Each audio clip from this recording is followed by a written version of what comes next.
In today's video, we'll be diving into our Fiddlesticks reroll comp called Beef Sticks. We'll be showing you which items to build, what augments to select, and a few tips and tricks along the way to help you fight for first place. So the whole comp revolves around a beefy bruiser frontline with Cho'Gath, Mordekaiser and Gragas to name a few, and Fiddlesticks will be your main 3-cost 3-star carry dealing the damage. The comp is fairly straightforward to play and it's extremely strong once it's all online. The main issue is if you are being contested, you're going to struggle to hit your carries in those later stages. You might just struggle to fight for the win. As well as that, you also need the ideal items on your main carry Fiddle to really make this comp work. The full comp uses Fiddlesticks, Urgot, Mordekaiser, Garen, Kabuko, Cho'Gath, Gragas, Darius and Rust. Now for replacement options here, there really isn't too much we can do without pivoting into a completely different comp altogether, but there are a few things you can adjust. If you don't get the Bruiser +1 emblem, you can replace Kayn and add back in Dr. Mundo and look to get that Bruiser mod from Garen to place it onto Fiddlesticks. Also, if you get a Boombot emblem, you can play around 6 Boombots instead, which can be super strong in the late game. You can then drop down to 4 Bruisers and add in Kog'Maw and Skarner, and with this version you can look to Boombot emblem Vex to activate Executioner for Urgot, or Boombot Garen to eventually mod every unit.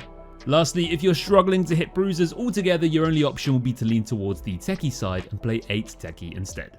Let's get on to items then, and before we get into it, we just wanted to mention artifact items for this comp because they can honestly be an absolute game changer. Fiddlesticks loves both Sniper's Focus and Blighting Jewel, as these turn him from strong to a little bit on the OP side.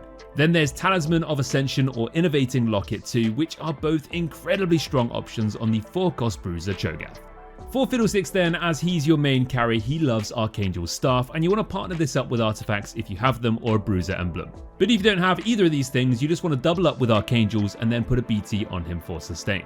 Next up is the Iron Revenant in Mordekaiser, and he's going to be our main tank here because we can 3-star him whilst we're rolling for Fiddlesticks. He loves those big beefy tank items like Warmogs, Sunfire for anti-heal and a Gargoyle Stoneplate for added resistances. But he is pretty flexible and works well with a Redemption, Ionic Spark or even a Protector's Vow. Our secondary damage carry in the late game is going to be everyone's favourite crab in Urgot. He'll be taking any AD items we find with things like Infinity Edge, Giant Slayer and Lust Whisper. But if you don't have the ideal ones, you can also slam things like Guardbreaker, Runans or Deathblade. For remaining tank items, you can slam these onto Cho'Gath or even Gragas if you've 3-starred him along the way too. Now with this comp, when you build anti-heal, we do suggest building a Sunfire as we don't really have a good Morello holder here. You could use a red buff on Urgot, or if you just get Sunfire, there's plenty of options for you to slam them onto. For Shred though in this comp, Fiddlesticks actually has inbuilt Shred with his ability, so we don't need to worry too much about the Ionic Spark or Static Shiv. So for Spatulas or Pans in this comp, you want to go for a Frying Pan plus Giant Spelt to make a Bruiser +1, which you can then place onto your Fiddlesticks, making him even more tanky so we can get off even more damage. If you can't get a Pan and you've only got a Spatula, you could also instead make a Boombot emblem with a Tear to activate 4 Boombots, so even your Cho'Gath will be doing more damage. If you're enjoying this video, then check out our full team comps tier list page as we have these video guides for all the strongest S tier comps each patch. On to Augments next, and by far the most broken one for this comp will be Living Forge. Now this comp uses artifacts super well as we mentioned already, and getting the right ones will make this comp go from a top 4 to a guaranteed win. It's pretty hard to miss as Fiddlesticks can take a Sniper's Focus or Blighting Jewel, and your Bruisers can take all the tanky ones, so look out for Latent Forge and Portable Forge as well. Another S2 augment is going to be Bulky Buddies because this makes your line of bruisers even harder to take down, giving each other even more health and even a max health shield once they die. Now this is great as we'll be building Archangels on Fiddlesticks, so the longer the fights go on, the more damage he will deal. Getting a Bruiser or Boombot +1 emblem augment also makes this comp stronger because it makes it more flexible and caps it out even harder. And finally, the last S2 augment we'd recommend looking out for is a movable object, because your bruisers already benefit from having so much health, so this will give them resistance they're missing. A-tier augments will include Trifecta to buff up your Fiddle, Gragas and Mord, Rigged Shop to help you hit those 3 carries, combat augments like Lineup or reroll augments like Shop Glitch, Heroic Grab Bag or Prismatic Ticket. So your best chance to win when playing this comp is getting your main carries Fiddle and Mord to 3-starred while slow rolling on 50 and having high enough health so you can eventually push levels and play around Urgot and Garen to cap out your board.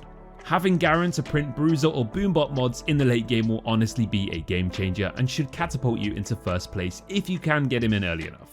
By far the biggest win con though is going to be those artifact items. Now we can't stress enough just how good they are for this comp, so if you see them, type Fiddlesticks in the chat and then /Defon.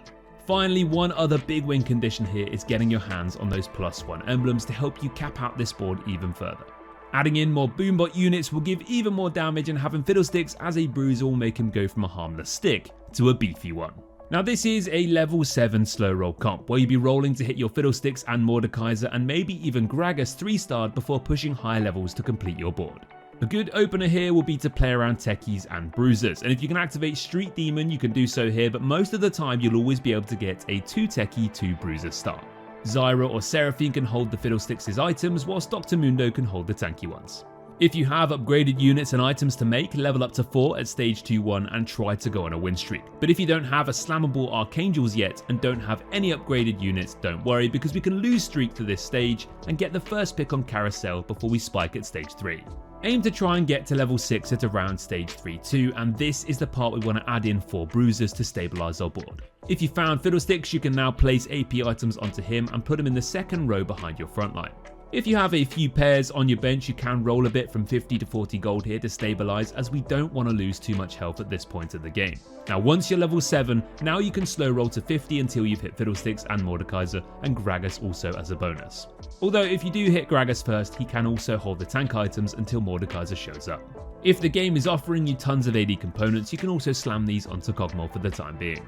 During stage 4, we want to focus on staying above 50 gold whilst we continue to reroll for our 3-starred units. And the main aim of the game here is to try and 3-star these before the end of stage 4, because then we can build our economy back up again and push levels to add in Garen and Urgot to make us spike even harder.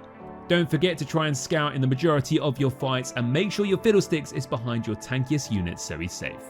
Once you're level 9, you can then add in Urgot and Garen and you'll spike even harder. Now if you haven't already got a Bruiser emblem, once Garen mod is ready, if it's Bruiser you can place it onto Fiddlesticks to give him a ton more extra health. If you missed out on Bruiser mod, you can also boombot any of your Bruisers and these will start pumping out some extra damage. Any extra tank items now can be placed onto a 2-star Cho'Gath or a 3-star Gragas.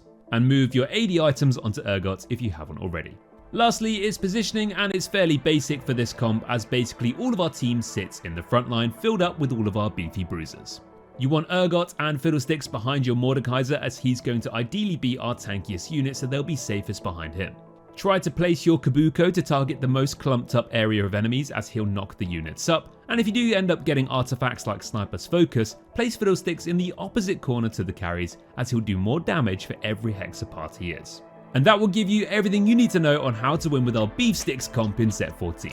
Don't forget you can check out the full guide over on our website by clicking the link in the description, and follow this comp in-game step by step with our overlay. Thanks for watching guys, we'll catch you in the next one, and as always, take care.